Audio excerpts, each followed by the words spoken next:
Okay, recording is going on. Amber is connecting to the audio, and I think I'm going to start letting some people in. I got 1 or 2 people in the waiting room.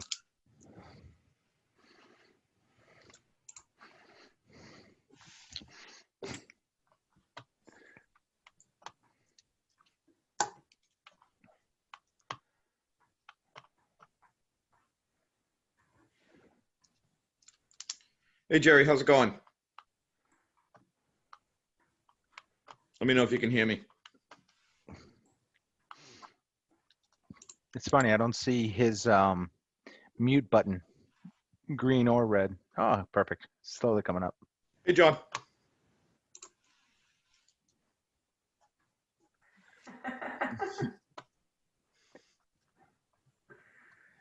I'm going to be keeping score as people come in, and I'll let you guys know on the committee when we get there. Morning, guys. Morning, John. How are you? Afternoon. Yeah. It is the Oh, good afternoon. afternoon, Yeah. No, it's fine. It happens that fast. And you better watch it, because with the daylight savings time, it's going to be nighttime in about 3 hours. Yep. Dark by 5 o'clock. It's crazy. How are you supposed to rake your yard? Yeah, I know. And I think, let's see, hold on, the names are jumping around. RJV, is that Mr. Viscay? Yep. Excellent. We got 4 people in here. I'll let you know when we seem to get everyone.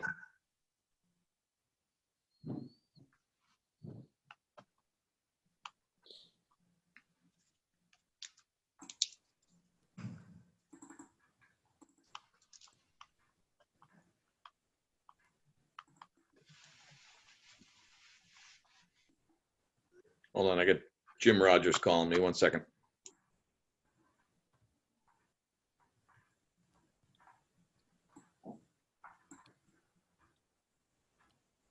Thank you, Amber. James, Brian, Linda, are you guys keeping track of whether you have a quorum or not? Brian is. Yeah, he's on the he's on a phone call right now, but he's keeping. Yep, he's keeping the attendance. Thanks. Yeah. What's the quorum here? I forget. How many people we got? 15. So it's got to be the 8. Yes. Yeah, I'm keeping track, Lynn. Do we have a 15 committee? 1, 2, I think it's 13. 1, 2, 3, 4, 5, 6, 7, 8, 9, 10, 11, 12, 13. All right. 13 need 7, have 4. Okay.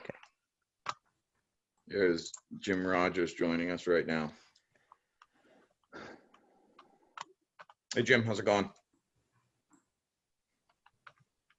Still Yeah, connecting. I see that now.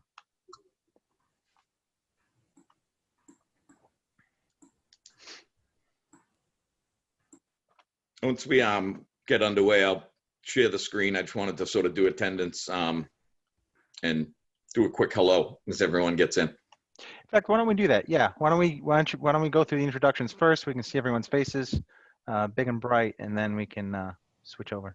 That's a good Sure.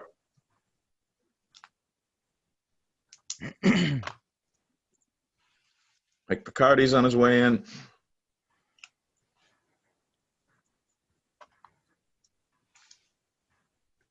I figure Revere knows who they are, so we'll go first, and then we'll turn it over to them to introduce. Yep, good idea. Hey, Mike, how's it going? Hey, Just waiting for quorum. Yeah, no problem.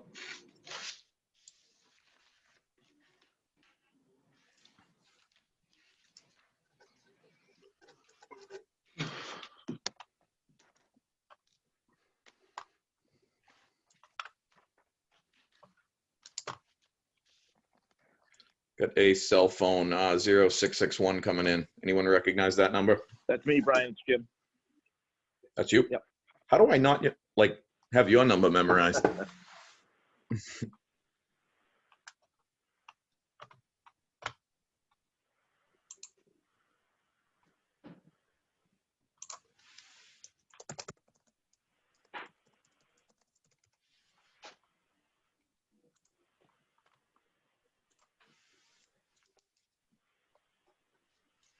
Hey, Brian, give me 30 seconds. My daughter's just calling me. I'll be here. Yep, go right ahead. I think Mayor Rigo is joining us right now. I think we have 1, 2, 3, 4, 5, 6.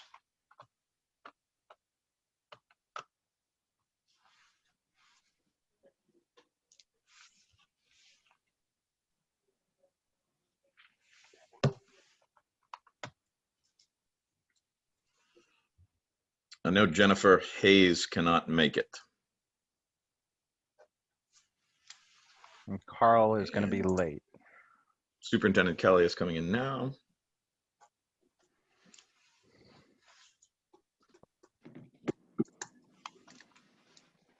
How's it going, Diane?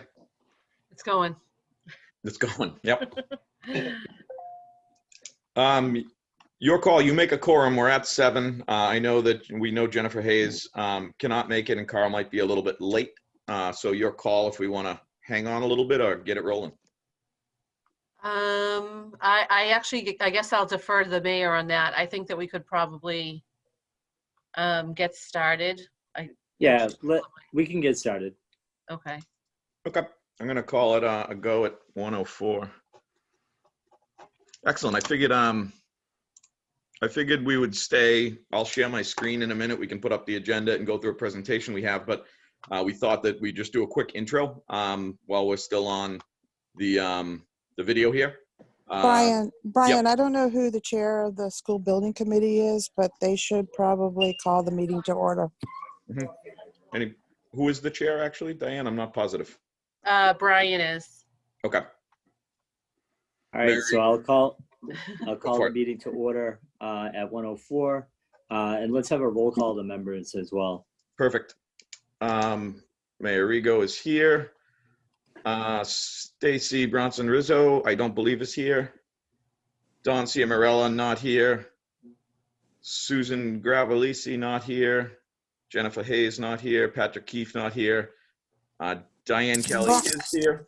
Brian, you have to call their names out and they have to say Here or not here. here or not here. You can't do it. They're not here though, so we'll start with Diane. Here. John Perella. Here. Mike Picardi. Here. Nick Rystrom. Thought you were here. He's still muted. Yep. I'll come back. Carl is not here. Richard Viscay. And Jerry Visconti. Here. And Nick Rystrom. Can I try it once more? Yep. So I'm here, but I'm having some trouble. It keeps freezing. Like you guys keep I hear you, but it freezes. It keeps freezing. Okay. We might. I think we might.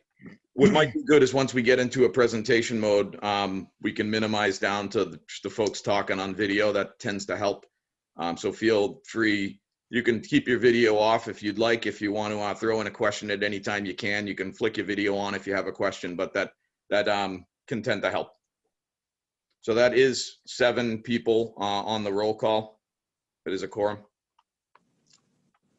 Okay, Good. so we'll continue on, and Brian, I think you have a presentation, or you want to do some introductions, right? Sure. I think we'll just quickly go around. Jim, if you want to just maybe just kick it off as a hello, and we'll just quickly introduce ourselves. Then we'll get through our presentation. I just wanted to tell the committee how excited we were to be here today to kick off the Revere High School project. We are very appreciative of the confidence you've shown in Left Field in choosing us. Again, we're here to kick this process off. We'll hopefully give it some real momentum, and we're excited to see the places it takes us to. So again, we're anxious to be and appreciative to be your partner in this process. With that said, we have Brian, James, Linda, and Lynn here with us today, and I'll let them introduce themselves quickly to the committee, and and maybe share a little bit about their role. Lynn, you want to kick it off? Yes. Hi, I'm Lynn Stapleton, and I'll be the project executive on the project. Thank you for bearing with me. I'm remote right now and have to use a mask and are on my phone, but we're looking forward to get started on this project. Thank you, Lynn. Hi, everyone. I'm James Reefstall. I'm the project director. I'll be, overseeing the connection with the MSBA and being behind the scenes, handling the finances, making sure that we're all, on the straight and narrow and making sure we know where we're at any given moment. With that, Brian? Sure, Brian Dakin. I'm one of the 2 project managers on your team here with Linda. And Linda and I will be doing a whole lot of divide and conquer with the mountain of busy work that will be coming the committee's way and the school's way and the city's way, to be honest, in the coming year or 2. So I think the divide and conquer of how this team is gonna help you guys will sort of make itself known as we work with you a little more. But generally speaking, I'm sort of going to be starting off with a lot of coordination about the sites, about the design of the buildings, and really trying to get to know who's who on the committee, who's who in the school department, leaders of certain departments within the building. So when we have an architect and we're rolling, we know who to have at the table to get these sites figured out and get the buildings figured out. And I am, last but not least, Linda Laporto, as Brian mentioned, one of the project managers. You'll probably get tired of hearing from me at the very least in the very beginning, kicking this whole process off with the designer selection, getting the architect on board. And I'll also be working with everybody to make sure that we're following through with all the different MSBA steps and really doing a little bit more hand-holding on that process, as well as just the internal processes with meeting minutes, presentations, things like that. So you'll be hearing a lot from me as well. Great. And one quick thing before we proceed, I just wanted to note that we have this Zoom meeting hosted. I do have it recording right now. We use the recording internally. That's the sole use for it, to produce the meeting minutes, make sure the meeting minutes are accurate. We don't post, we don't share the video. We use it for the minutes. The minutes become the record. So it is set to that. If there are no objections, that's worked out great during this COVID stuff and all these large remote meetings for us, because it's we really want to be interactive with you and not sort of fumbling around trying to take notes and stuff. But we'll run the roll calls, we'll track motions. We use the video to make sure we get the details right in the minutes. So I just want to check in real quick, because I noticed that 2 of our school committee members aren't here, which is highly unusual for them, who are on the building committee. And I did just look at the email, Linda, and I don't think that it went to them. Do you know if Susan Gravelisi or Stacy Rizzo would have gotten the original invite to the meeting, or gotten I can an check invite? right now who's on it. The way it probably, the Zoom invite went, I used the actual MSBA roster. Hold on, I'm looking at this right now. And sorry, who did you mention, Diane? Susan Gravelisi and Stacy Rizzo. I have them on the Zoom invite. Do you want me to, and I have it as sgravelisi@reverek12.org, and the same format for Stacy. Want me to just do a quick forward to them just in case? No, that's right. I just wanted to make sure that they got it. I didn't want to be in the Okay. Why didn't you send that to us, Yep. column? I'll make sure I personally touch base with them. I think I heard from most people on the committee that just said, hey, I got your email. I did not get a response from them. So I'll make Okay. sure that one way or the other, they're getting the communication. You can also make this video available to them to watch if they're interested as well. Yeah, that's true too. We could do that. Yeah, and I actually did mention to Ms. Hayes, who couldn't make it, that I could jump on the phone. A few of us could jump on the phone with her early next week, buzz her through this presentation just to keep them up to date. So if that becomes, obviously we're aware of OML, and if it's 1 or 2 people, we can do that. But if it's a larger group, we'll probably refrain from doing that. Okay, great. Thank you. Excellent. James and Linda, is there value in looking at the actual posted agenda, or do we think we have it encapsulated in the presentation? I think we can go straight to the presentation if there's no objection. Sure. I agree. I'm going to share my screen and do this sort of live here. So we're jumping into PowerPoint. Excellent. James, you want to take it away? I would. Yeah, thank you. So thanks, everyone. As you can see from the agenda, we have the introductions.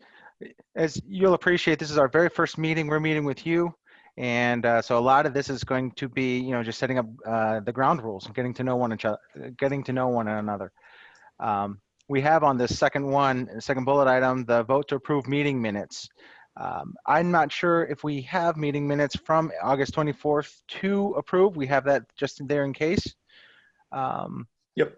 James, If I'll we- jump in there for a second. We know we have a good protocol between us and the superintendent's office to post minutes and do minutes moving forward. We will, for the first MSBA deadline for the PDP that we'll look at a little bit later, we'll owe them a complete package of minutes going all the way back to this, this board's inception. And we can work with you guys to make sure we go backwards, get those agendas, get those minutes. But moving forward, we'd like to keep this on a regular agenda because you'll have minutes from this meeting and we'll just start approving them at the subsequent meeting. That's exactly it. So this is more a placeholder for our process that we're following. As you heard, we'll have the chairman start the meeting for us. We'll do roll call. We'll follow open meeting law process. And, from this point, we'll have minutes for this meeting that we will then vote to approve at the next meeting. I'll spend a little bit of time on the MSBA process, high level. Then I'm going to turn it over to Linda, who's going to go through our very next step, the design and procurement process. After that, Brian will drill down a little further on look ahead of the project schedules and the work plans. And we'll touch a bit on communication and public outreach, and then leave it up, and get to open discussion, any open items. And real quick, I think there's probably, when we get through this designer stuff, the details sort of show it, but I think we ultimately will need some motions at this meeting to assign people to the DSP panel. But otherwise, a lot of this is just updates. We're not looking for any decisions. Next slide, thank you. So for those who haven't been through the process before, here is, I'll quickly go through the MSBA process overview. Up until this point, you've been in the eligibility period, which you've gotten through, you've completed, you've gotten onto the OPM. Now we're starting to get into the fun parts. We're about to hire the designer, and then once he's on board, we start tracking, the education and the site, and so we anticipate this first step, is going to be another 4 to 5 months. Then we're going to go into feasibility and schematic design. That's where we're really designing the project, narrowing from many down to one solution. And that's going to be about a year, 4 months. We're going to get to the point where we have a selected solution that we want to pursue, and then we're going to go for a vote. And after that's approved by the MSBA, we're going to go on to detailing that design and detailed design on the bottom line there. And that's at about another 12 months. And then it'll get us through the construction documents and then we'll bid out the project. We'll get into construction, TBD. And then we'll have you can anticipate another 10 to 12 months of it's closeout of completing the project, paperwork and construction's done, move-ins happened, but they're still closing out the project. Part of the feasibility study process is the preliminary design program, where we will be developing the educational plan for the school. And Flip 2 slides, Brian. And one more. Good. Go for it, Lynn. There we go. I was just trying to break down the feasibility study process a little bit Perfect. for you. I don't know if you can see it, but it's up there. Yeah, on that slide, and I can see it. But if you want to go from here on it, James, I was just trying to explain that the feasibility study is really 2 steps: the PDP and the preliminary design program and the preferred schematic report. Exactly. Yeah, she can't see it, but that's what you guys are seeing. And there's that. You can easily see the 2-step process of feasibility.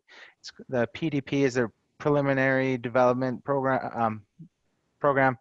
And then we move on. Ultimately, you're narrowing your options down to the one preferred. You see that checkbox. Mm-hmm. Then you have the preferred schematic, and you have these gates, these checkpoints that we're going to have to submit to the MSBA. They review, They have comments, and then we finalize some more. And then we kick it back to the MSBA, basis of design. And then again, until we get to a final preferred solution and that we want to have the MSBA participate in for the Revere High School. And these are just sort of, obviously this is just a graphic example, but something for you guys to think of as we look at the schedule is, obviously this is trying to represent that every option gets studied during the PDP, Preliminary Design Program.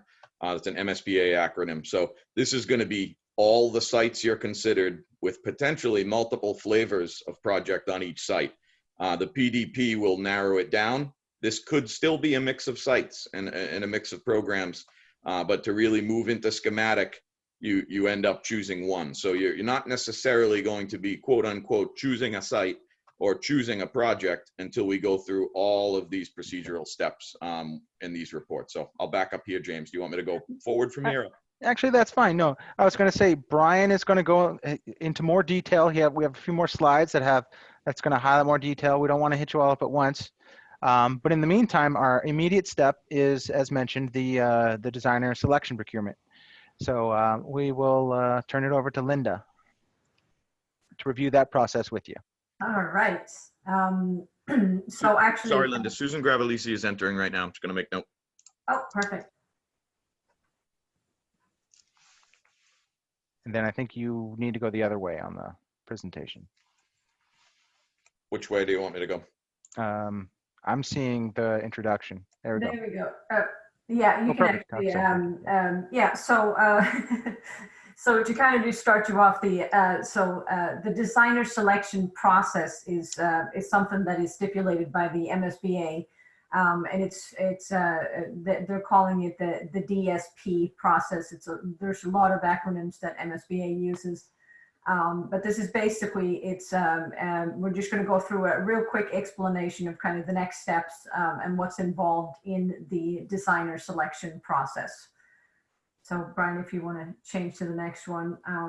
So it's a process that's been adopted by the MSBA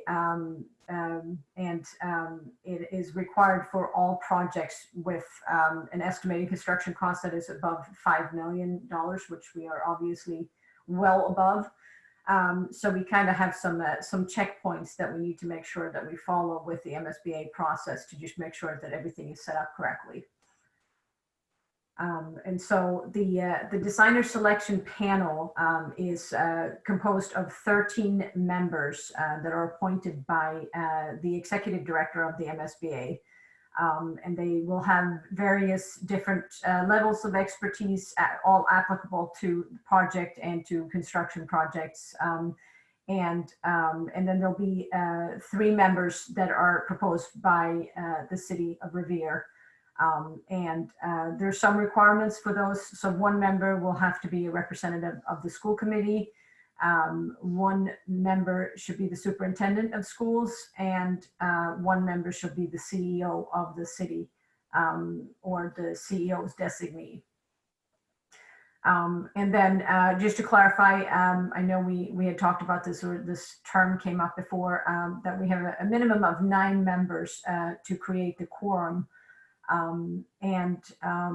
All these groups will then get together and once we have the actual submissions from the designers themselves, these committees will become more important. Those meetings are open to the public, and typically the MSBA has these types of meetings between these groups twice a month. Yep. These are big meetings. A lot of architects, even if they're not pursuing the job, even sub-consultants of architects attend all of them just to see what's going on, see who's going after what projects, and see who the MSBA is selecting. So these designer selection panel MSBA meetings can be a pretty public showing. So part of the designer selection process and the notifications that go out are very specific. We have to advertise in a local newspaper, which in this case is going to be the Revere Journal, the Massachusetts Central Register, which is where all types of projects come up, and the Combice, and it has to be 2 weeks before the designer proposals are due.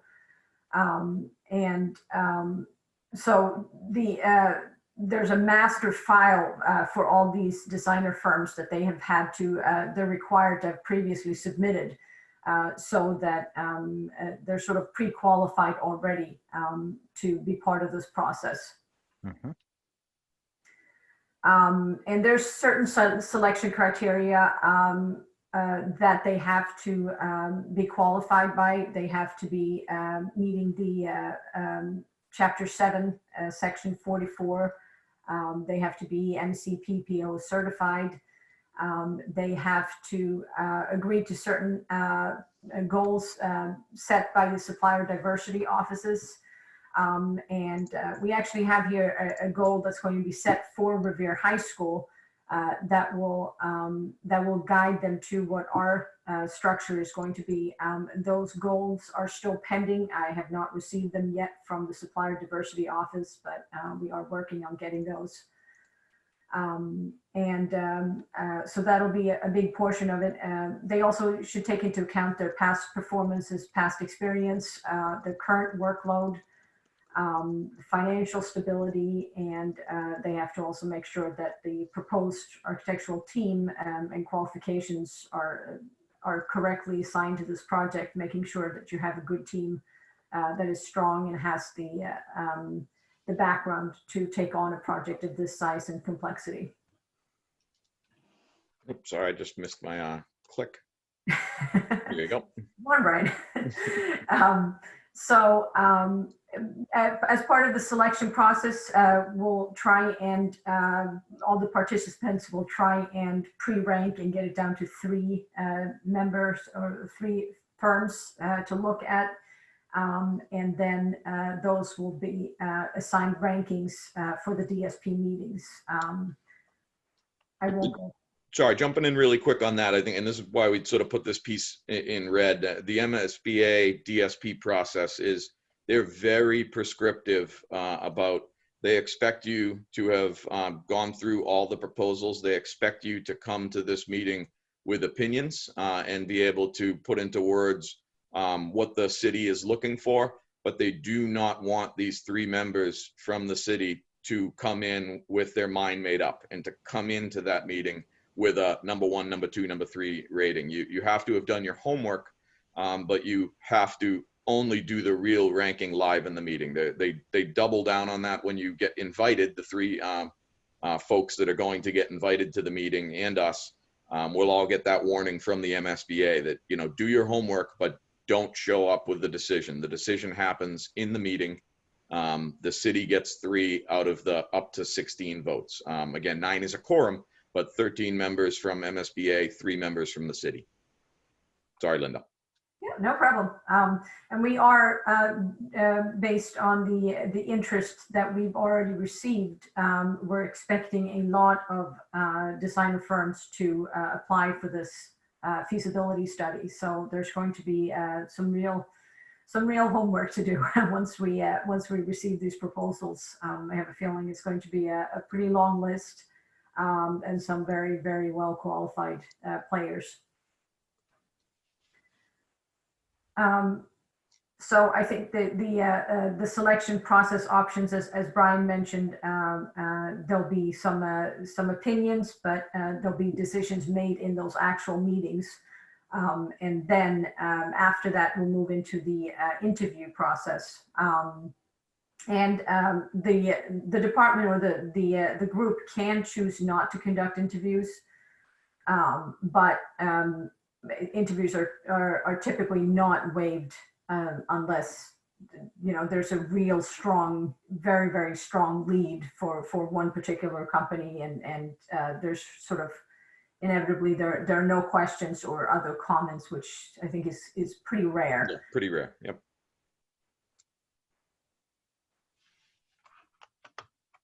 I'm going to move on. Yeah, yeah. And so then what will happen is once you do have, once the DSP committee has come up with the actual final selection, there'll be an award of the designer contract, which also is yet another step that has to meet the approval of the MSBA. So there are certain steps we need to follow in that aspect. The applicant, the City of Revere, if you choose not to proceed with the highest ranked designer, you can write to the DSP and basically ask for executive approval to proceed with the non-highest ranked designer. As that can happen, you could have somebody that falls out off the list for one reason or another, and you choose to not go to the highest ranked designer. So there is. That's something that Lynn, even I'd be interested. I don't know of this ever happening where a local municipality invoked this option and said, we disagree with the selection, but it's what I can definitely say is it's extremely rare. I don't know of any instance of it happening. Lynn, It would delay the process, and I have known it to be asked before, but it was unsuccessful. Interesting. So hopefully we can all help to agree and not even have to worry about these steps. Right. So the designer RFS will go out. It's a RFS request for services, and it has to be approved by the MSBA prior to going out to public advertising. And some of the things that we're going to be asking for in that RFS is some goals, specific goals. And so this is what's really going to set the design firms apart. When we go into the RFS, we put in some very particular project background data about specific goals, specific services and milestones. So that'll really help these designer firms determine if they're qualified or if they can meet the timeframes. So the RFS is pretty full of really great information about this particular project and exactly what we're looking for in a design firm to team up with. And our team, headed by Linda on this topic, has been working with Diane in the school and Mike Picardi from the city to lay this all out and get this all right and bounce some of the drafts and the timing off MSBA. So this is a little bit of our behind the scenes work we've been doing in the previous week or so since we've been engaged. Yep. So I won't go through each and every single detail here of each date, but we have a pretty aggressive schedule ahead of us. They all sort of mount up to a January date for the MSBA for us to give our suggestions for the designer firms. So in order to stay with those dates, we have some pretty tight deadlines with, I'm actually going to send out the draft RFS to the MSBA as early as today, actually this afternoon. And because of their timeframes that they are requiring to review it, we can still make minor changes to it. And I know you all have received it in an email.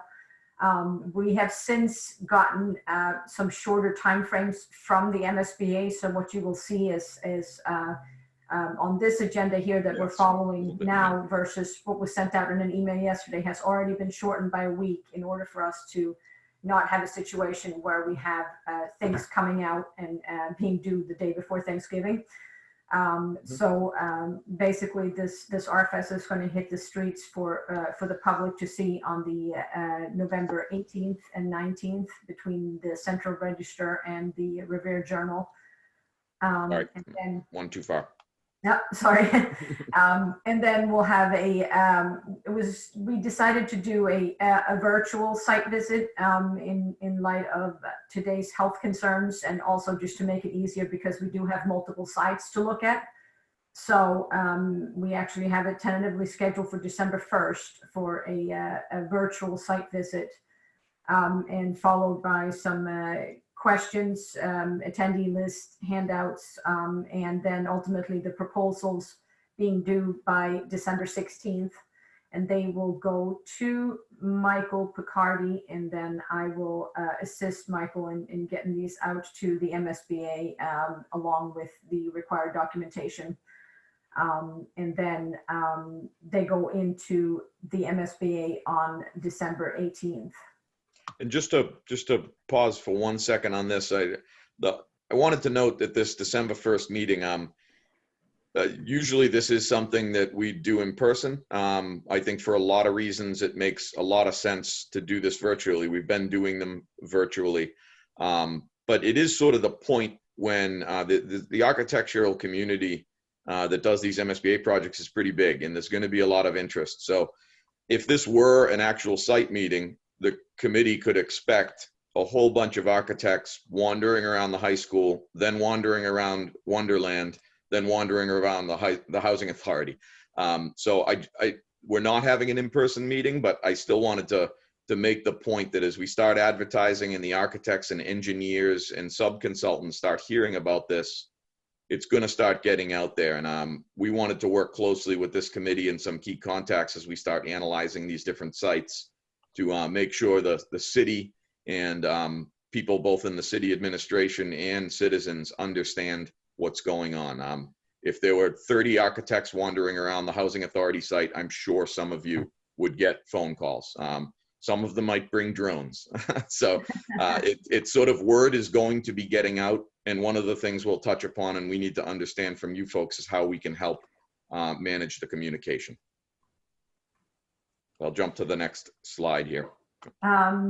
Yeah, so as Brian said, that's sort of leading up to who's going to be submitting proposals. And then all this leads up to a January 19th proposal review with the MSBA's DSP group.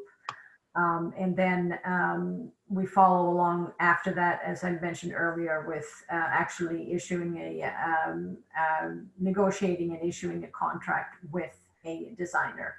So that is currently scheduled to happen right at the end of January, early first week in February right now.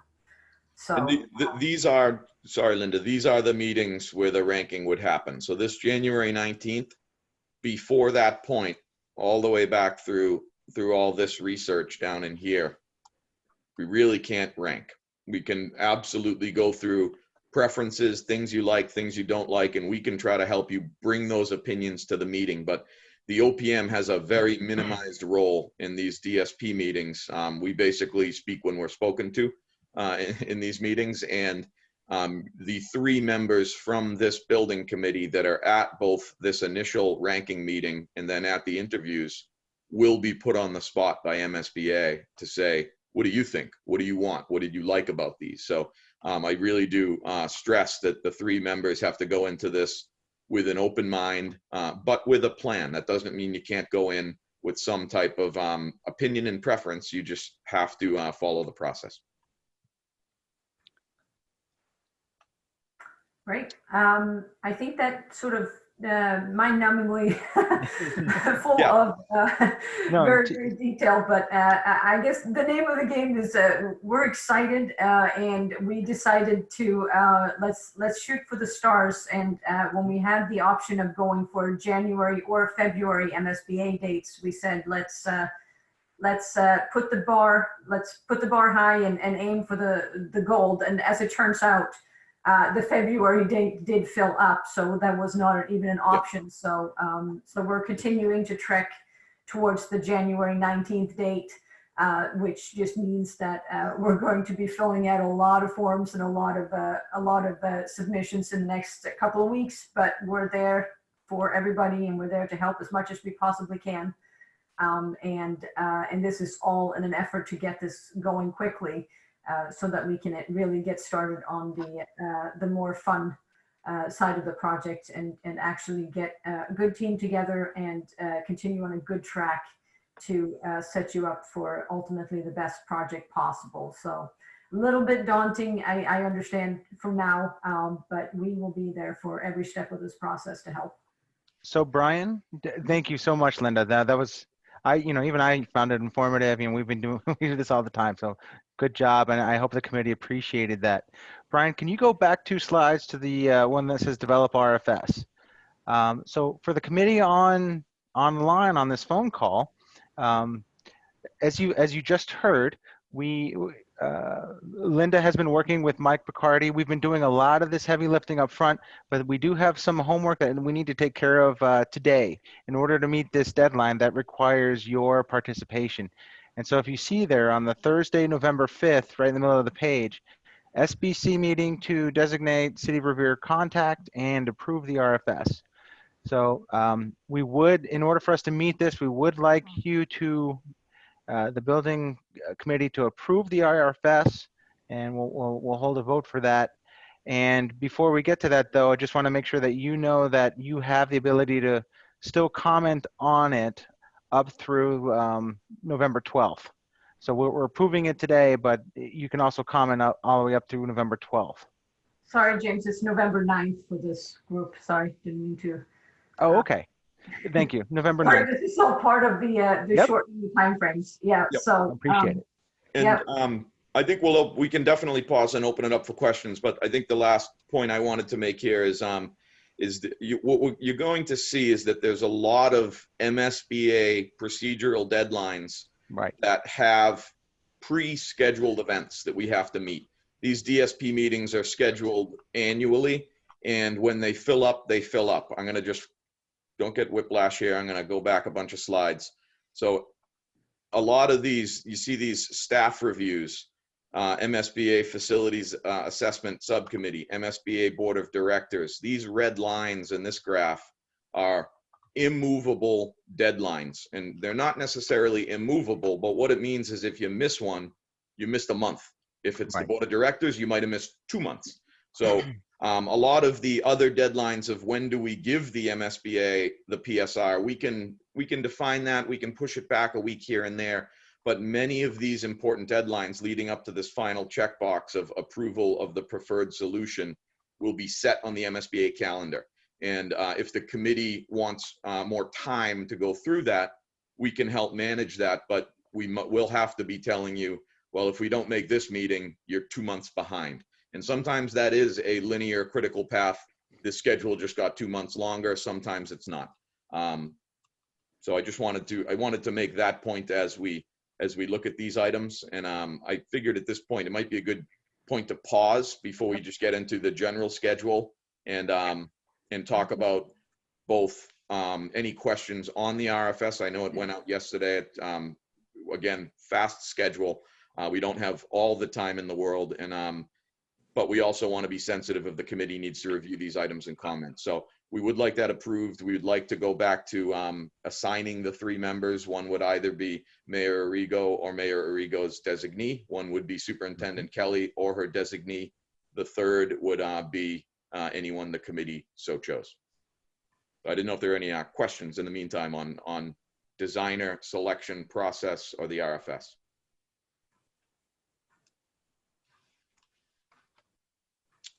And if not, I'm going to try to put up the slide. So this is basically what we'd be looking for. We'd be looking for confirmation of whether it's Superintendent Kelly, Mayor Arrigo, and someone else. Actually, I think it is worded as a representative of the school committee. I apologize. That's sort of a detail that slipped me. So I think that this committee might have a recommendation, but that's an item that needs to be approved by the school committee. So I'm open to people's thoughts on that.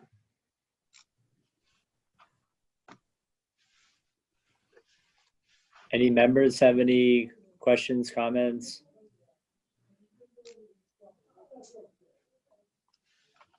This is a little bit shock and awe with info and details and dates. So I'm sorry to clobber everyone with stuff, but it is how these projects, it's one of the ways to get the rock up the mountain is we just have to start pushing.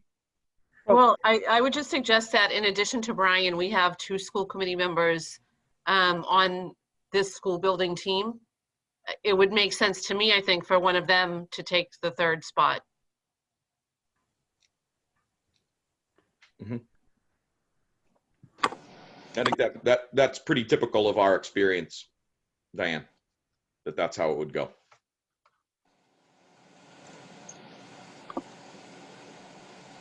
Do either Sue or Stacy have any thoughts? I have no problem, but I don't want to step on Sue's shoes either. She might want it. No, I mean, I'm here listening. Either one, Stacy or I, will both be great representatives. I would like to ask Brian Dakin to add me to this email chain because I did not get the invite from him. Yeah. So maybe that means he wanted Stacy. Yeah, I'm gonna follow up with everyone. I'm sorry about that. I'm not sure what might have No, happened, that's but okay. I'm gonna give everyone on the committee is gonna get a direct email from me, and we'll make sure we have the right stuff. Apologies for that. No problem. And I guess maybe one way to look at it is who's absolutely free on January 19th and January 26th. I'd like to say I'd be in Aruba, but I don't think that's going to happen. Yep. That's sad. And I'm open on both. Okay. I mean, I think it probably would be a good idea to have a recommendation to the school committee, in my opinion, or Diane, Brian, you tell me if you think that this committee doesn't need a motion, that's fine with us, as long as the three folks get knighted. So I would probably, and Diane, I don't know if you feel differently, but I would probably kind of lean on the side of having the committee at least make a recommendation as a board, where it is a representative of the school committee. We don't have a quorum for the school committee here. I would want to at least have them all weigh in.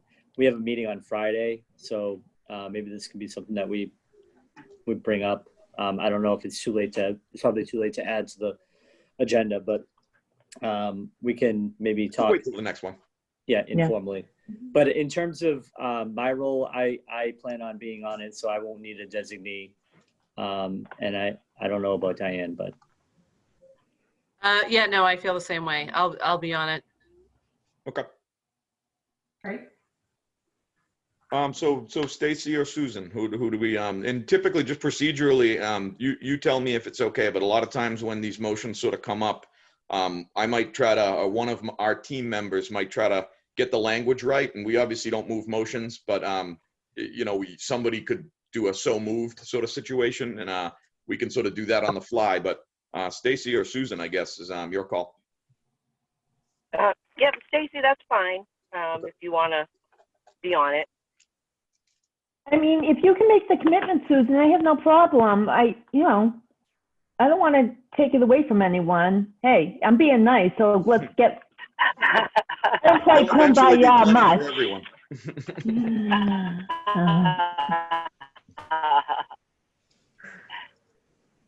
So, Susan, do you want it, or are you just thinking about it? No, that's fine, Stacy. Nope, you go ahead. That's good. I'd like to nominate Stacy Rizzo as the third member of the designer selection panel. Second. Who was the second? Sorry. It was Susan. That was me, Susan. Yep. Okay. Excellent. I will roll call that motion. Mayor Arrigo. Yes. Stacy. Yes. Dawn, I believe, is not here. Yes. No, Dawn is here. He's in my office. Gotcha. So, I saw you in the chat too. Sorry about that. I'm going to mark you as here. And a yes. Susan. Yes. Jennifer Hayes is absent. Patrick Keefe, I believe, is absent. Superintendent Kelly. Yes. John Perella. Yes. Mike Picardi. Yes. Nick. Yes. Has Carl arrived yet? I don't believe so. I saw him. Yes, yes. Yes. Carl is here. That's a yes. Thank you, Carl. Viscay. Yes. Thank you. And Jerry Visconti. Yes. Excellent. Motion passes unanimously. Excellent. Excellent. You folks, we'll report that off to MSBA and expect to to start seeing some emails as this stuff comes together and we get a little closer, some invites, but we'll double back and make sure everyone has that. It's a little bit of an aggravating process for these meetings. I shouldn't say aggravating, but the MSBA invites you, you have to pre-register, and then after you pre-register, you get a Zoom invite. It's a little bit like sort of meeting pinball, but we'll make sure that it all works out. Can we keep the momentum going? Go to the, thank you. Okay. Go to the next vote motion. Yeah, so I'm not sure whether a great place to park the slide is here, but we are basically looking for a motion. James, correct me if I'm wrong. You want to give it a whack on the language, please? Yeah. Thanks. Now let me, where is it? Yeah, motion to,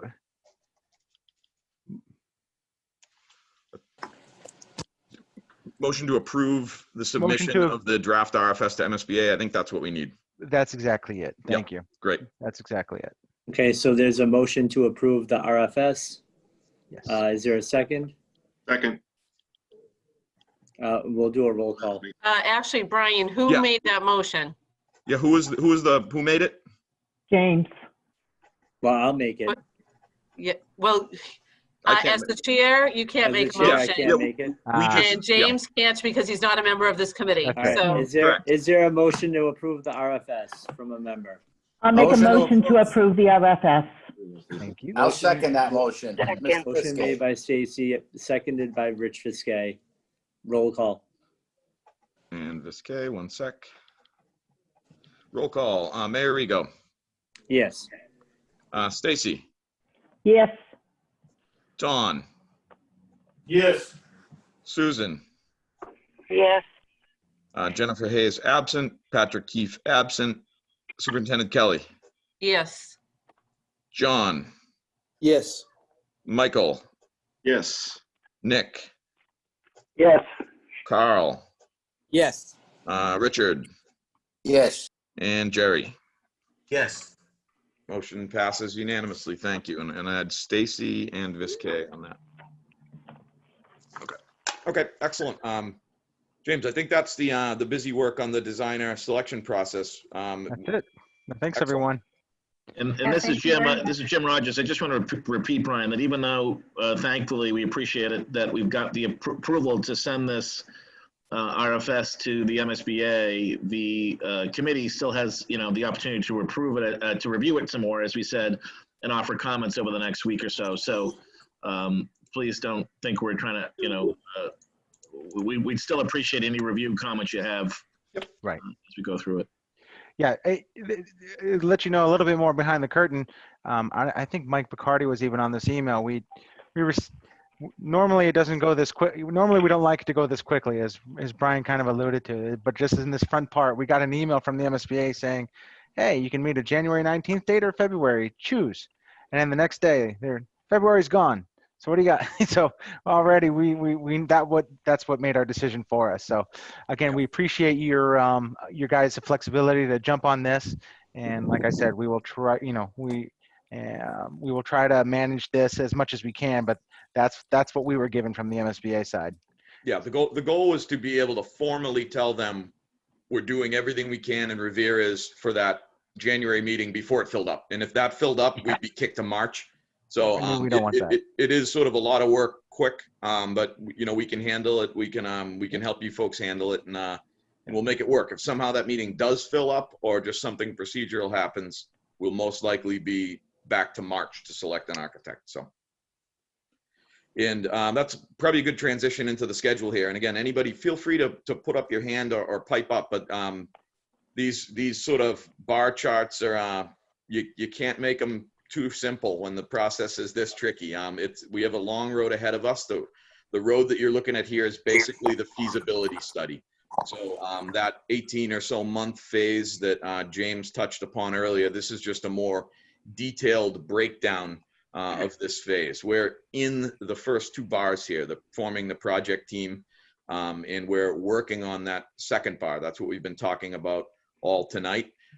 You can see that theoretically culminates right around February. That bar would push out to the right if we can't make that January meeting and have ourselves an architect on board in February. And to some degree, this could tighten up. Like that sort of slip might not push the whole schedule out to the right, but it could, and these things can sort of ripple effect. We think this is a pretty reasonable schedule, but it's fast and it's a huge project with a whole lot of parameters. So it's going to be a heavy lift. It's going to be big work. And the other thing I wanted to throw out as you just look at this schedule is I think we're going to be asking this committee to schedule 2 meetings a month, basically for the next 2 years. Where, you know, first and third week of the month, second and fourth, whatever. We might not need every one. We might meet and say we don't need that meeting next month, but there's a whole lot of stuff to go through with you folks and potentially some subcommittees if this committee would like to create them to make it through this. The first set of things that we'll really be working on is analyzing options. So that first MSBA big deadline, the preliminary design program, PDP, that's our first set of homework. There's a whole big syllabus of items that we need to provide them. Some of them are minor details, like a full record of committee meeting minutes and agendas.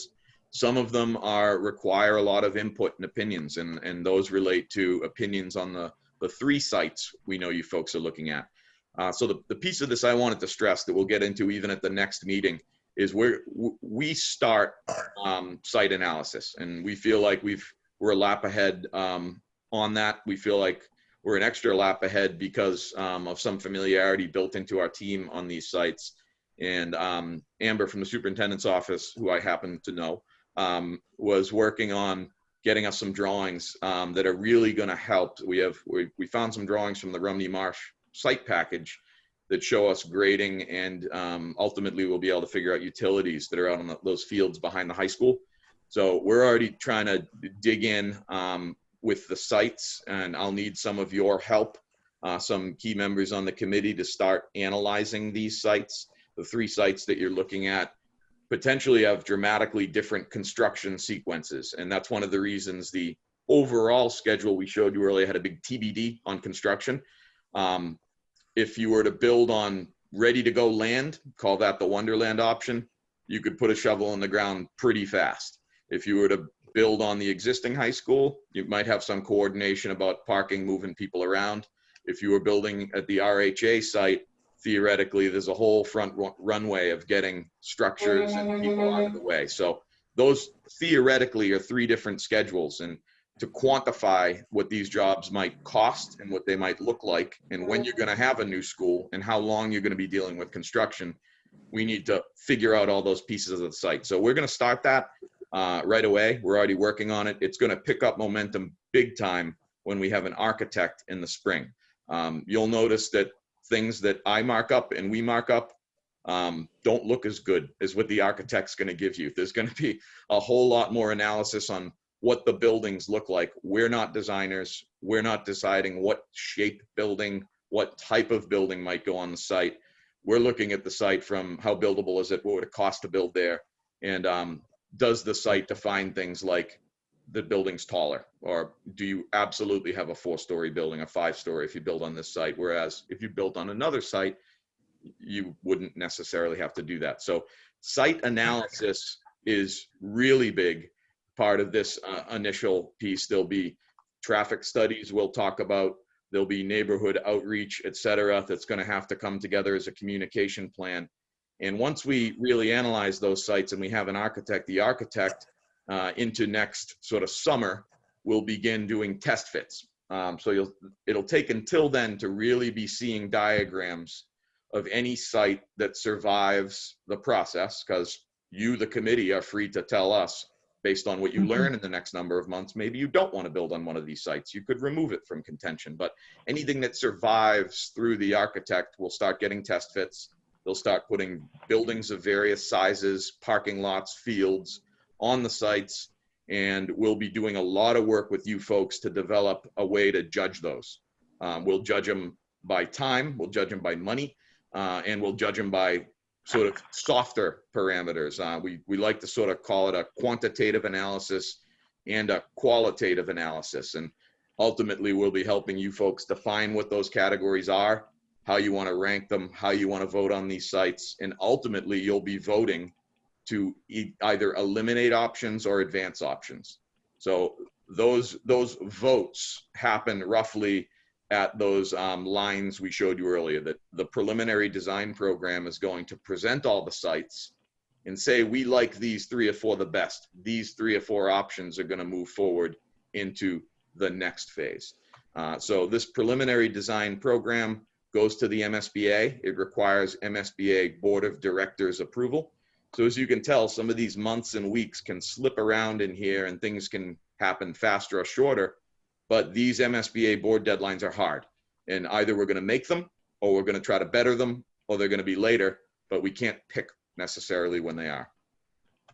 And Brian, sorry to interrupt you, but just for sort of an overview for the committees, the red diamond shapes are where these sort of preset MSBA meetings are sort of allocated.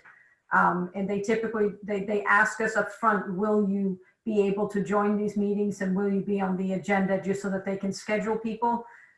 So that's why these, as much as they might seem random, these are actually preset by the MSBA, and they make it a little bit more difficult to make any major changes once you've sort of committed to it, because they have to publish their agendas and they have to schedule people. So it's just the schedule is sort of a good way to just kind of keep an overall view of the red line items.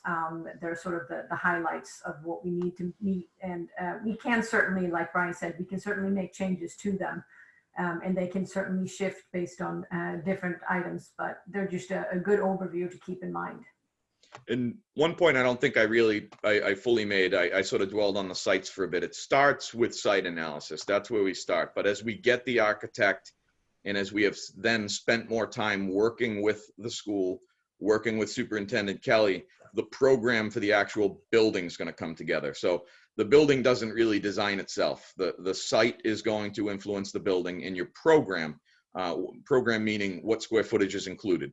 So at some point very soon, we'll be putting this high school into the MSBA square footage template.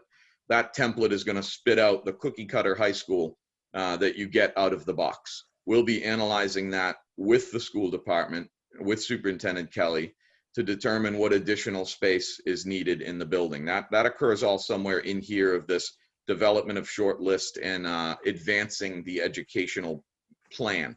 Every job we do has square footage over the MSBA cookie cutter, but you need to justify why it's there educationally for it to have a chance of being reimbursable. There are certain items that you could choose to enhance or add to the building that will just patently be ineligible, but you could still build them. The point is, we'll start with site. This committee is going to have a lot of work to do on what site do we build on, but ultimately there's going to be a lot of input on what goes into the building, and we'll be presenting how much of each option is covered by the MSBA, how much of the option you might have to pay for yourself because it's added program above the MSBA, and we'll use that information to help you judge these options by each other. You might see, for example, that a more expensive option might yield more reimbursement or vice versa. So it's important to try to quantify what these options are going to cost so we can then give you guys info that you can decide how to rank them and how to weight them. Is a smaller project with higher reimbursement the goal, or is an all-in project that brings items beyond the MSBA cookie cutter desired? That's all stuff this committee is going to have to figure out in this time frame. So big decisions the next year that then set up schematic design. After those big decisions are made and we arrive at a site and a preferred solution, schematic design is then really burrowing into that building and that site and designing it to the degree that we can price it. So schematic design will continue through next winter, culminate in more MSBA board approvals. The schematic design budget that's finalized as part of that process is then the budget that's used to secure funding. So this feasibility study culminates in a decision on the site somewhere in here. I anticipate that to be in the spring. a decision on the program, probably more like summer, complete analysis of that final option after it's signed off by the MSBA, pricing it, laying out schedules, detailing the design, getting more specific about what the building looks like architecturally, the interior design concepts. That all spits out into a budget and a set of numbers that after MSBA Board of Director approval, we have 120 days to get approved. There's a whole lot of process behind this. There's a whole lot of legal stuff to go through. We'll be spending a lot of time with the mayor and with other folks to really prep for this. And the other important item that just to mention as you look at all this is we wanted to start this first meeting knowing that we have a huge community here to get input from and to keep up to date. And we need to be continuously talking about how to do the public outreach, how to have people see all these decisions. I mean, this is a one-page chart, but there are hundreds of decisions baked into what you see here. And they'll be done, the decisions that need to be done in open meeting, we'll have presentations, we'll work with you to keep all the information out there. But it's not enough to be passive about this info is just out there and on a website. We need to work with you folks so that by the time we get down here, the consensus that the committee reached back here about the preferred option is known by the community down here. This is how these projects are successful. Where there's a disconnect between all these decisions, site analysis, what's in the building, how much does it cost, and the vote, that's when projects get in trouble. And this project's too important to get into that kind of trouble. So I think the next slide is basically showing this sort of Brian, can I add one thing there just before you go on? You did a great job talking about the 3 different sites and all of the decisions that we have to make, but just to make sure everybody's clear, one of the considerations that the MSBA requires us to think about is a renovation and addition to the existing building. So I just want to put that out there as something that you'll all be hearing about as a possible option in this initial decision-making process. Excellent point, Diane. Thanks for mentioning that. We have to study a code reno. Simply bring the building up to code. That doesn't improve anything for education, doesn't add any square footage. So we have to study a code upgrade, and we have to study at least one ad reno that survives into that PDP analysis. So there will be, if you hear people talking about a reno, it's because we have to. And chances are the reno, and this is just me speaking my opinion, the code upgrade's not gonna happen. The building, we all know that the program and the size of this building are why you are where you are in the pipeline.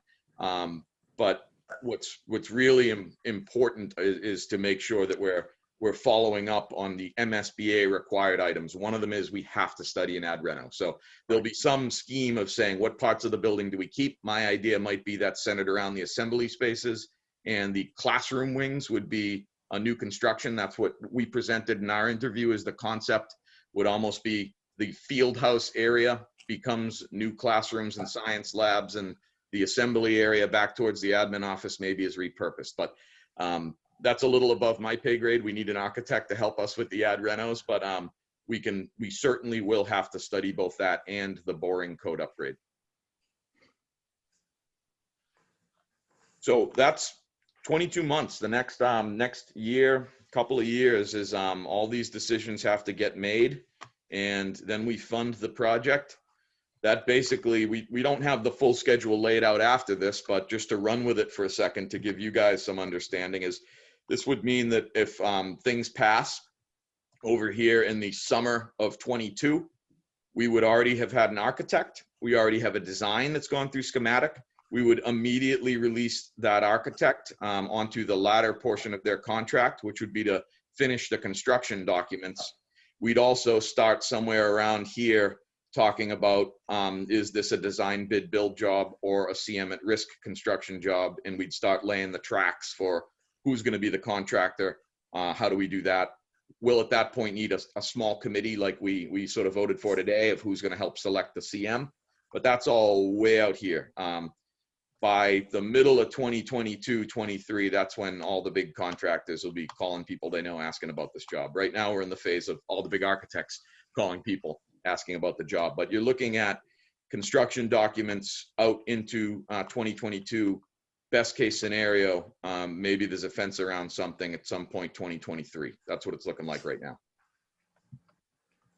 Yeah, and just for an overall view as well, depending on, of course, which option ultimately goes through the votes, but you can expect, or what we sort of preliminary have given out, are a potential move-in date, or sort of ready for moving in August of 2024 or 2025, depending on which options get allocated. So big road ahead, but lots and lots of very, very great incentives, and a great way to better the school, both educationally and construction wise. So it's a long process, but it can be very, very exciting to see what we can do, and what can be done to the school. And one point that I wanted to have in all of your minds, and I think we'll probably put this on an agenda for an upcoming meeting, but you know, we're looking, this committee has to make almost all these major decisions that spread throughout this schedule, but there's going to be a lot of detailed items that this committee might want to delegate. There's certainly going to be some items that probably make sense to have a real posted subcommittee. One common item we've seen is a finance type subcommittee. So all the invoices go to that. Every dollar of the budget that James and myself are going to be tracking is reviewed at that level. So we don't have to bog down these meetings with minutia of invoices. There's a lot of high level stuff that this committee needs to be on. So I think there'll be some concepts, some topics that we say, maybe you should have a subcommittee for that. The other option is that maybe it's more of a point person that's defined as, this is the point person for interior finishes, as an example. And that point person participates in all the meetings with us and the architect, and that point person can reach out to anyone on the committee and involve them, but that's not a subcommittee. So I think you folks will just have to have in mind, you know, who wants to be involved with what. Is, for example, final site selection, I assume, is something that comes to the whole committee. But if there's analysis of academic program or something, that might be something that's entirely through Superintendent Kelly. So we'll do some thinking of what are these tasks, what might need a subcommittee, and we'd be looking for this body to decide, no, we want that to come to the full committee, or handle that with the schools, etc. So that's a little bit of the getting to know you that we're going to be trying to do in the next few weeks. And Brian, I'll just share one thing that you shared with me when we met earlier this week in regard to the difference between having a point person and a subcommittee, is that subcommittees are legally bound to post their meetings, take minutes, and do all of that. Whereas having a point person, that extra step wouldn't be required. And certainly there are some things, as Brian mentioned, like all of the financial stuff, you want to have minutes, you want to have that posted, you want to let people participate. But, you know, what color desks and what size desks, I think we can let Dr. Perella talk to his team without the rest of us having to post a meeting and take a vote on all of that. And, you know, so those are the two differences that we have to think about. Yeah, and one thing to keep in mind, like a subcommittee means you're in it for the long haul. We need a quorum. If we're going to make a subcommittee, it will be meetings. We need people there. We need to approve the invoices. The flexibility of more night appoint person is participation. We don't know when the meetings are going to be. It's going to be 5 meetings, and that point person is bringing info back to others on the committee that say, hey, I'm interested in furniture too. Can you keep me up to date? So that point person is almost the messenger back to the committee. The point person in that case is not authorized to make any decisions, deliberations, as the open meeting law would say. So things that you wanted a subcommittee to make a decision on, like recommend approval of the invoices, that should be a subcommittee. If it's, you know, work with the athletic department to figure out what combination of fields works in each option, that's more to me like a point person. So we can work through that difference as we go, but open meeting law is definitely something that we want to continuously be on the right side of. I think on that point, one more piece of housekeeping is we were discussing probably having meetings every 2 weeks, at least the option of bi-monthly meetings, or, you know, every 2 weeks. I don't know how we want to approach that. I know the mayor and the superintendent's schedules are pretty pretty restrictive, but we certainly want to start thinking about, what times that we can commit or what day we can commit, every 2 weeks to, certainly for the foreseeable future for these design meetings that are about to occur. I don't know if Brian said it here or not, but we don't have to meet every 2 weeks. We'd have the option of, canceling a meeting if it's not needed, but we think we would like to have that rhythm there just in case, because we will have a lot of decisions coming up that needs committee input. Yeah, that might be something, Superintendent Kelly and Mayor Arrigo, if you guys maybe want to put your heads together with Amber and Linda and myself, and if we could come up with a regular, call it 2 hours, shouldn't always be 2 hours, twice a month, that should take care of 90% of what we have to do. There might be a squirrely little meeting here where we just need to meet to authorize something, but 2 a month regular should do it. I would defer to Brian's schedule. I mean, we have school committee meetings on Tuesday nights, so that's kind of sacred time there. And I don't know if this group prefers to meet during the day or if an evening meeting would be more convenient. But if people want to like weigh in on that, then Brian and I can, Brian especially, I can move my calendar as I need to outside of the school committee meetings. But maybe you can pick, Brian, what works and we can just all block it off. Yeah, I'm intrigued too about day night. So sorry, I got to get used to multiple Brians. Mr. Mayor, I should be saying Mr. Mayor. It's fine. Nobody's It's ever fine. called me that. So, yeah, Diane, that sounds good. I'll have Linda take a look and see what we can find, but it would be helpful to hear from others about day or night. I'll make either work. We'll figure it out. But do folks have a preference on day or night? Mr. Mayor, this is Nick Rystrom. I would prefer the day.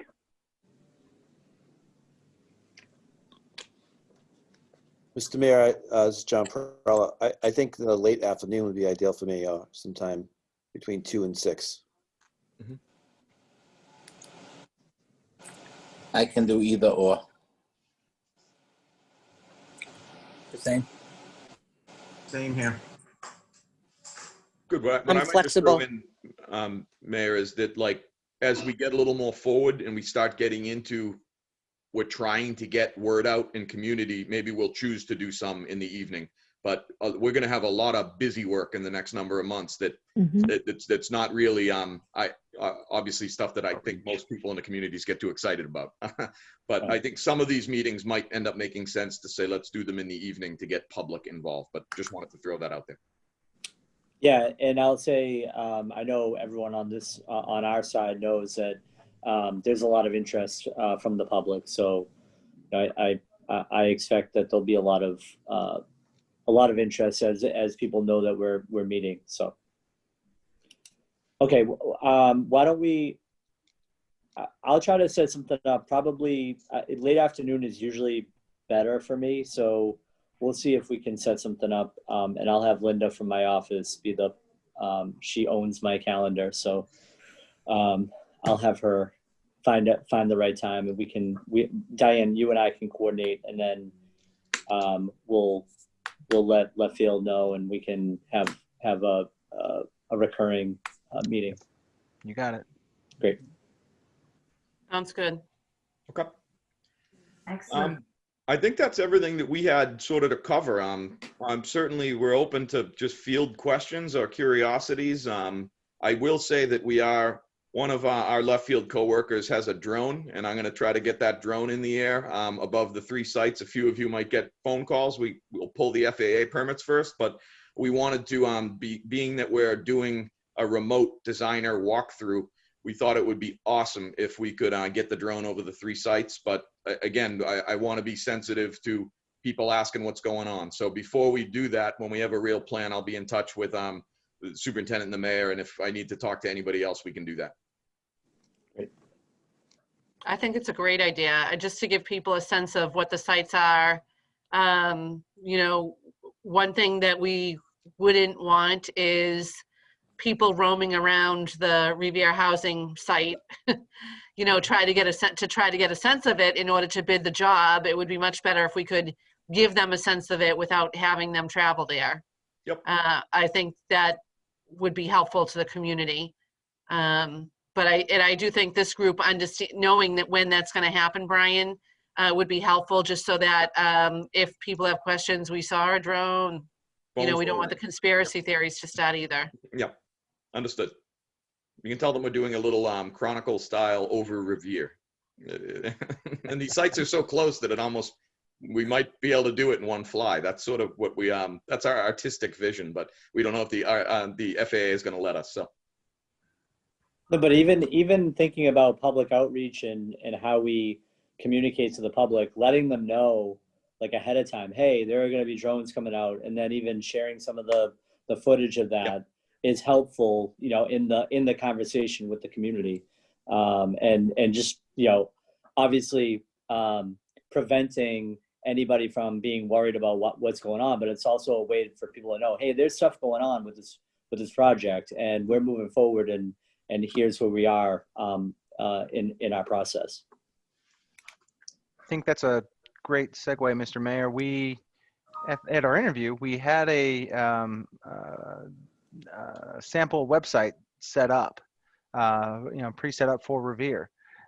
We know you also have your own website, so I don't know who we can talk to, or we should certainly start that conversation about, you know, how we incorporate the two together. We don't want people looking too many different places, but, you know, if we can link the two together, we were thinking, you know, we assume you already have a place for your meeting minutes and agenda, so we could, but you don't probably have it for, you know, construction pictures, you know, naturally. So we should start figuring that out, and where information will live.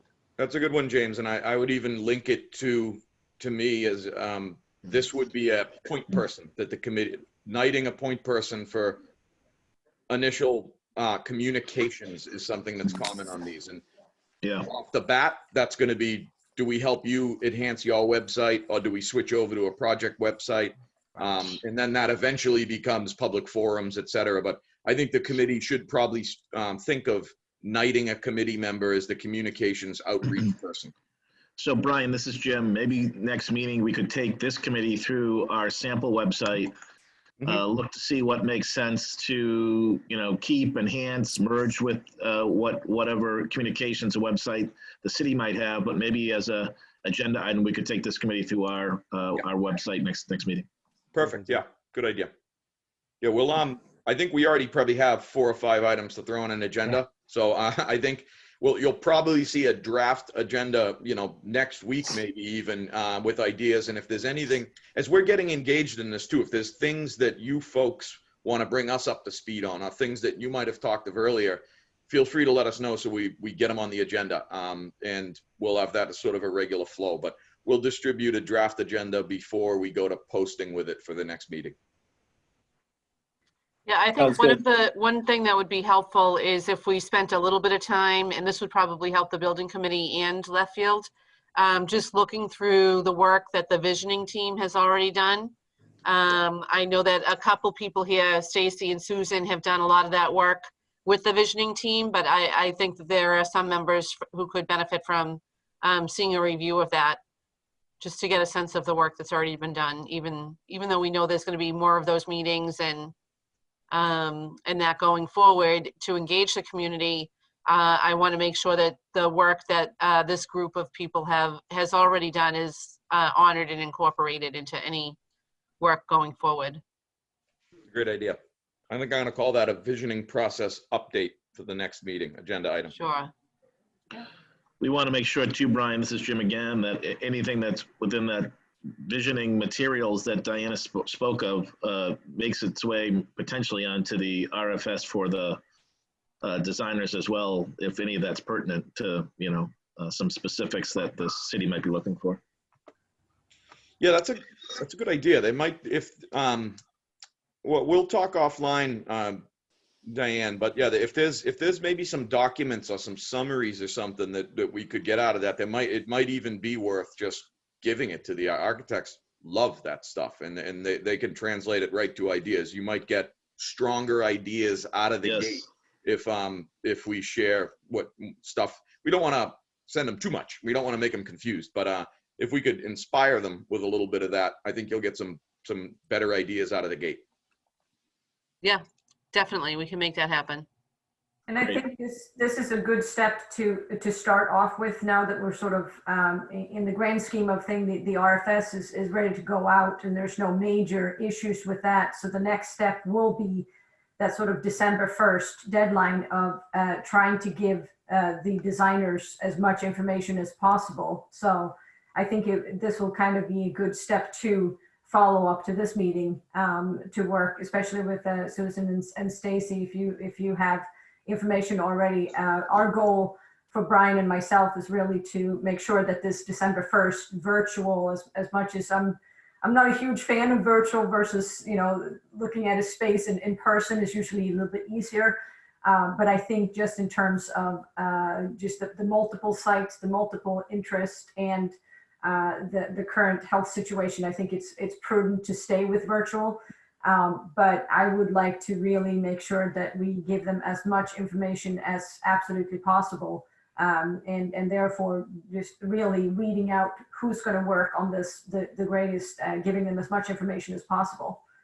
So I think that's sort of a good follow-up step to this meeting, that we can certainly, we can put together a little bit of a sort of a guidelines of what we're thinking of, what we typically produce and what we typically hand out at those meetings.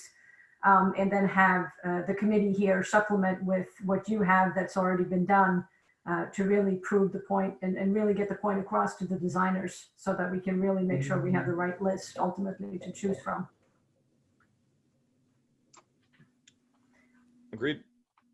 And on a side note, also, I did notice the chat, so I will follow up, Susan, also with sending out today's agenda and presentation in PDF format, and I'll make sure that I have everybody's updated email addresses and everybody on the list. Yeah, Linda, I'll call you too, because I think I know Jerry had the email correction. We got through to you. I think we do have an Outlook group that I just want to make sure is up to date. So. Now I'll start generate the directory and lists so that everybody is aware of who's involved and everybody is able to get in touch with everybody if they need to. Yep. Feel free to reach out to us when you need us. We're available. My cell's on my email tag. So call me if you need me. And usually we will keep the core project folks. So the core project folks are almost always the mayor or the town manager and the superintendent up to date, but feel free to reach out to us. We can answer questions. We'll be feeding info back to Brian and to Diane. And if you have any input on agenda items for next meeting, let us know. Otherwise, you'll be seeing a draft and we can start piling up the homework in the coming weeks. So anybody have anything else to cover? Otherwise, I think we are okay. Any members have anything? I just had a quick question on visitors to the site, like such as the high school, as far as architects coming in, and like you said, they could be wandering around and all that. How do we keep it so that it's, equal and, someone might show up and say, do you mind if I walk around? And it's really somewhat frowned upon to be bringing people into the building and stuff like that. But if I do it for one, I'd have to do it for all. So I'm just looking if there's any type of protocol as to people just showing up unannounced, or if there's some type of process that, they could make an appointment to kind of come and look around. I mean, I want to open it up so that everybody has a clear vision and we get the best look at what we have. I also want to make sure it's fair to everybody and that we're all in agreement on who can come, who can't, when they can, and, things along that line there. Yeah, I think that's a great line of thinking. We were talking about that when we talked about, do we go virtual for the walkthrough? And my short answer is, I think we're going to attempt to write into the architect's RFP that they should not visit the sites. And I think that's the only way we can make it an even playing field. Pre-COVID, we'd still try to say that they'd still visit, but I think due to COVID and operations, I think we need to double down and say, please do not visit the sites. We'll do a walkthrough. These architects are very much used to using Google Earth, et cetera. If they want to, they're welcome to do a drive-by. But I believe both in terms of, the RHA site and the existing site, that they shouldn't be there, and they probably shouldn't be wandering around in Wonderland too. So I think that just the way this is panned out, we have to tell them, do not show up. And I still think we can get the competition we need. Sure. Any other members?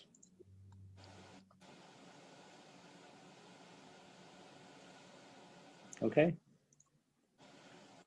Great. Well, one of the items I'm going to add onto the agenda for next meeting is just sort of a more detailed debrief of how we see the budget coming together. So that's just something that we haven't really tackled yet. We will be. So as you see the draft agenda, there might be a few items we haven't talked about tonight. Just throwing that out there.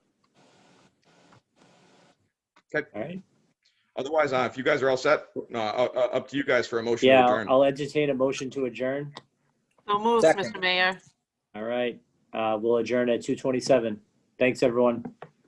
Bye. Thank you. Thank you, Thank everybody. you. Thank you.